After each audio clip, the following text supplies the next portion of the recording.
Hey y'all, so today we are going to be making a very simple recipe. You're going to need 2 cans of sliced peaches and real juice, cinnamon, nutmeg, pure vanilla extract. You're going to need 2 sticks of unsalted butter, and you're also going to need a box of cake mix. I have Duncan Hines Butter Golden. Let's get started. So here I'm just slicing up all of the butter into pieces.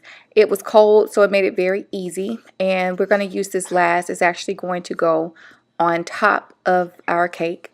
So here we are just going to pour the peach slices over into the pan. Very, very simple recipe, you guys. And I promise y'all, I was very surprised at how good it was. Sprinkle in some cinnamon and your nutmeg. Adjust it to taste. I just did some sprinkles over the top.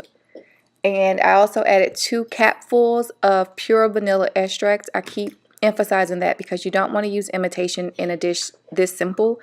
You really don't want to use imitation at all. But get it all mixed in, and then you just spread your cake mix on the top. You don't need to mix it with anything else. You literally just spread it on the top and add your slices of butter.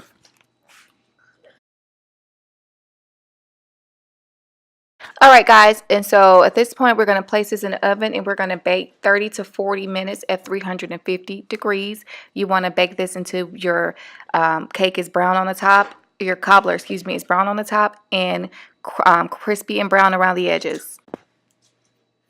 Alright you guys, so our peach cobbler baked for about 40 to 45 minutes at 350 degrees. I have some French vanilla ice cream, and of course peach cobbler or any type of cobbler is served best when it is still hot. So I'm taking this out of the oven and dishing it up.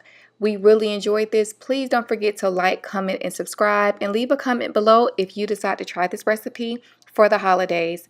Thank you guys for watching.